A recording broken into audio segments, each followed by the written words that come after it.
Hello friends, स्वागत है आपके अपने यूट्यूब चैनल श्लोक स्टडी क्लासेस में। तो आज की क्लास में हम करेंगे क्लास 12th की फिजिक्स का चैप्टर नंबर 7 के मोस्ट आईएमपी प्रश्न। ठीक है, अब चैप्टर नंबर 7 का नाम क्या है हमारा, प्रत्यावर्ती धारा। तो आज की क्लास में हम इस चैप्टर के मोस्ट आईएमपी क्वेश्चनों को देखेंगे और वो भी आंसर सहित। ठीक है, तो इस वीडियो में ना जो भी जिस प्रकार से उत्तर हमने दिए हैं एज इट इज़ आपको कॉपी में अपने वैसे के वैसे ही लिखने हैं और उसी के आपको पूरे के पूरे नंबर दिए जाएंगे। यानी कि बोर्ड एग्जाम पूरा नंबर देगा आपको, जिस तरीके से हमने लिखे हैं उसी तरीके से आप करेंगे। तो आपके लिए ये जो क्लास है बहुत ही ज़्यादा हेल्पफुल होने वाली है, तो आप इसको बिल्कुल भी स्किप ना करें और इसमें जो भी बताया जाए उसे ध्यान से सुनें। ठीक है, तो शुरू करते हैं अपनी क्लास को बिना किसी देरी के। तो हमारा पहला प्रश्न है कि प्रत्यावर्ती धारा में प्रेरण प्रतिघात का अर्थ समझाइए। ठीक है, तो हमसे प्रेरण प्रतिघात की परिभाषा पूछी गई है इस प्रश्न के अंदर। ठीक है, तो सबसे पहले हम अपनी हेडिंग लगाएंगे प्रेरण प्रतिघात। अब इसमें हम लिखेंगे कि प्रत्यावर्ती धारा के प्रवाह में प्रेरकत्व द्वारा लगाए गए अवरोध को प्रेरण प्रतिघात कहते हैं। ठीक है, इस बात में हम इतनी दम है कि ये कह रही है कि प्रत्यावर्ती धारा के प्रवाह मतलब होता है बहाव। प्रत्यावर्ती धारा चल रही है ना, प्रत्यावर्ती धारा बह रही है, उसमें प्रत्यावर्ती धारा में बहाव में प्रेरकत्व द्वारा लगाए गए अवरोध को क्या कहते हैं, प्रेरण प्रतिघात कहते हैं। याद हो गया होगा आपको कि प्रत्यावर्ती धारा के प्रवाह में प्रेरकत्व द्वारा लगाए गए अवरोध को हम क्या कहते हैं, प्रेरण प्रतिघात कहते हैं। इसे हम XL से प्रदर्शित करते हैं। और मोस्ट आईएमपी बात यह है कि दिष्ट धारा के लिए प्रेरण प्रतिघात का मान 0 होता है। ठीक है, अब इतनी बात तो हमें समझ में आई, याद भी हो गई होगी। अब हम इसका फॉर्मूला लिख देंगे। फॉर्मूला क्या है भाई, प्रेरण प्रतिघात XL बराबर 2πfL। ये हमारे पास हो गया फॉर्मूला इसका। ठीक है, और इसी के साथ हमारा प्रश्न होता है कंप्लीट। अब बढ़ेंगे अपने अगले प्रश्न पर। तो हमारा अगला प्रश्न है कि प्रत्यावर्ती धारा परिपथ में धारतीय प्रतिघात का अर्थ समझाइए। अब की बार हमसे पूछ लिया गया है कि धारतीय प्रतिघात क्या होता है, ये पूछ लिया है। ठीक है, तो सबसे पहले हेडिंग लगाएंगे धारतीय प्रतिघात और इसमें लिखेंगे कि प्रत्यावर्ती धारा के प्रवाह में संधारित्र द्वारा लगाए गए अवरोध को धारतीय प्रतिघात कहते हैं। ठीक है, पिछले वाले में हमसे क्या कहा था कि प्रेरकत्व द्वारा लगाया गया था अवरोध, और इस बार हमसे क्या लगाया गया है, धारतीय प्रतिघात में क्या लगाया गया है, संधारित्र द्वारा प्रतिघात अवरोध लगाया जाता है। तो हम क्या कहेंगे कि प्रत्यावर्ती धारा के प्रवाह में संधारित्र द्वारा लगाए गए अवरोध को धारतीय प्रतिघात कहते हैं। ठीक है, इसे हम XC से प्रदर्शित करते हैं। ठीक है, XC से प्रदर्शित करते हैं। मोस्ट आईएमपी बात यह है कि दिष्ट धारा के लिए XC का मान अनंत होता है। क्या होता है भाई, अनंत होता है। अब इसका फॉर्मूला लिख देंगे, धारतीय प्रतिघात बराबर यानी कि धारतीय प्रतिघात XC बराबर 1/ωc। ये हमारे पास होता है इसका फॉर्मूला। अब हम बढ़ेंगे अपने अगले प्रश्न पर। तो हमारा अगला प्रश्न है कि प्रत्यावर्ती धारा परिपथ में धारा तथा वोल्टता के बीच कलांतर से आप क्या समझते हैं। ठीक है, तो हमसे कलांतर की परिभाषा पूछी गई है इसमें। ठीक है, तो सबसे पहले हेडिंग लगाएंगे कलांतर और इसमें लिखेंगे कि जब किसी प्रत्यावर्ती धारा परिपथ में तथा विभवांतर एक साथ अधिकतम तथा न्यूनतम यानी कि धारा का मान अधिकतम और न्यूनतम नहीं प्राप्त होता है या नहीं प्राप्त करते हैं, तब दोनों के बीच कलांतर हो जाता है या होता है। ठीक है, तो इसमें कहा गया है कि जब किसी प्रत्यावर्ती धारा में धारा I तथा विभवांतर V एक साथ अधिकतम तथा एक साथ न्यूनतम मान नहीं प्राप्त करते हैं। ठीक है, एक साथ अधिकतम तथा न्यूनतम मान प्राप्त नहीं करते हैं, तब दोनों के बीच कलांतर होता है।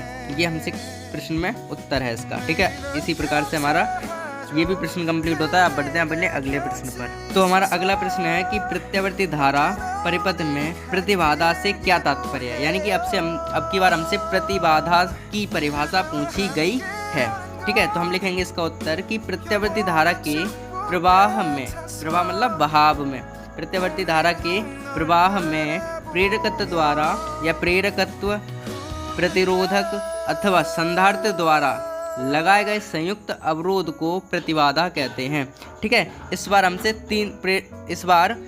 इस प्रश्न का उत्तर में कि प्रत्यावर्ती धारा को तीन लोग रोकेंगे। क्या प्रत्यावर्ती धारा को कौन कौन रोकेंगे, प्रेरकत्व रोकेगा, प्रतिरोधक रोकेगा तथा संधारित्र रोकेगा। इन तीनों के द्वारा लगाए गए संयुक्त अवरोध को क्या कहते हैं? प्रतिबाधा कहते हैं। एक बार दोबारा पढ़ लेते हैं इसे कि प्रत्यावर्ती धारा के प्रवाह में प्रेरकत्व, प्रतिरोधक अथवा संधारित्र द्वारा लगाए गए संयुक्त अवरोध को प्रतिबाधा कहते हैं।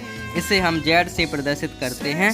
ठीक है, अब इसका फॉर्मूला लिख लेंगे। प्रतिबाधा, इसके 3 फॉर्मूले होते हैं। Z बराबर रूट में R² प्लस XL², और दूसरा है Z बराबर रूट में R² प्लस XC², तीसरा है Z बराबर रूट में R² प्लस XL।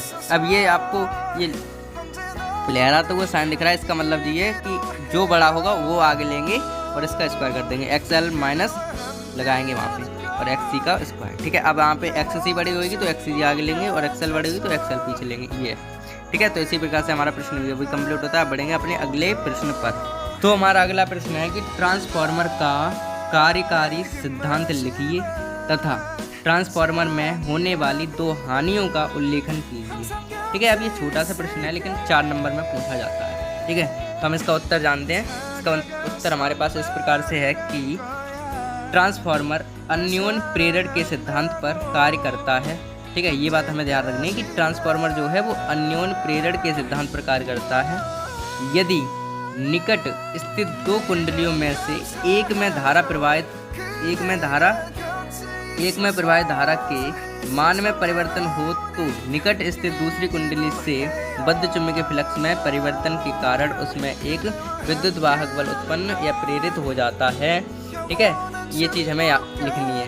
अगर हमसे 4 नंबर में पूछा जाता है तब, और 1 नंबर में पूछा जाता है कि ट्रांसफार्मर किस सिद्धांत पर कार्य करता है, तो हम सीधा बता देंगे ट्रांसफार्मर अन्योन्य प्रेरण के सिद्धांत पर कार्य करता है। अब हमसे बड़ा करके पूछा है तो हम ऐसे लिखेंगे कि ट्रांसफार्मर अन्योन्य प्रेरण के सिद्धांत पर कार्य करता है यदि निकट स्थित 2 कुंडलियों में से एक में प्रवाहित धारा के मान में परिवर्तन हो तो निकट स्थित दूसरी कुंडली में बद्ध चुंबकीय फ्लक्स परिवर्तन के कारण उसमें क्या हो जाता है, एक विद्युत वाहक बल प्रेरित हो जाता है। ये तो हो गया हमारे पास ट्रांसफार्मर में सिद्धांत हो गया। अब हमें बताने को उसमें जो हानियाँ होती हैं वो क्या हैं।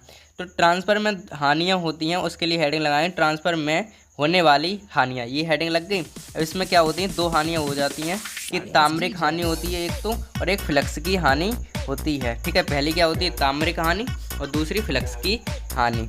ठीक है, और इसी के साथ हमारा ये भी प्रश्न होता है कंप्लीट, और इस प्रश्न का उत्तर भी अच्छे से लिखना है। आपको ऐसे ही लिखना है जैसे हमने आपको प्रोवाइड किया है, वैसे ही लिख लेना।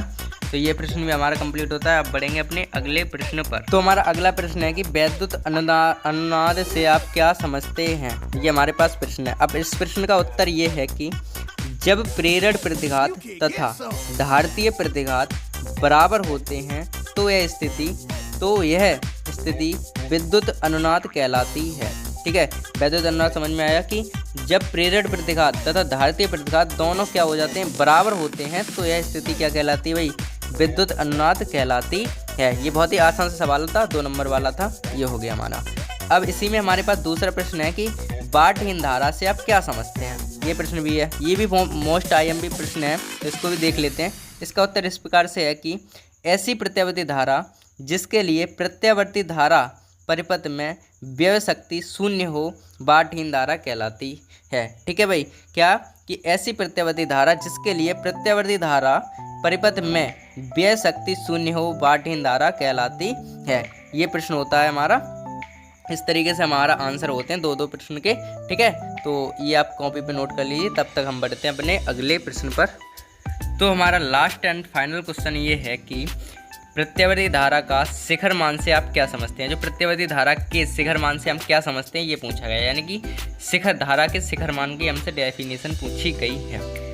ठीक है, तो हम हेडिंग लगाएंगे प्रत्यावर्ती धारा का शिखर मान, ये हेडिंग लग गई। इसमें लिखेंगे कि प्रत्यावर्ती धारा अपने एक पूर्ण चक्कर में 2 बार अधिकतम मान प्राप्त करती है। कितनी बार करती है भाई, 2 मान अधिकतम प्राप्त करती है, 2 बार।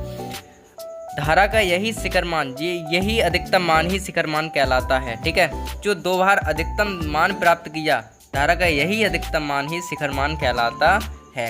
इसे हम I0 से प्रदर्शित करते हैं। ठीक है, किससे करते हैं भाई, I0 से प्रदर्शित करते हैं। ठीक है, ये प्रश्न भी हमें बहुत अच्छे से, इस प्रश्न का भी आंसर हमें बहुत अच्छे से याद हो गया। ठीक है, और इसी के साथ आज की क्लास में बस इतना ही। मिलते हैं अगली क्लास में और इम्पोर्टेंट क्वेश्चनों के साथ। और अगर आपको हमारी वीडियो पसंद आई हो तो लाइक शेयर एंड सब्सक्राइब करें। धन्यवाद।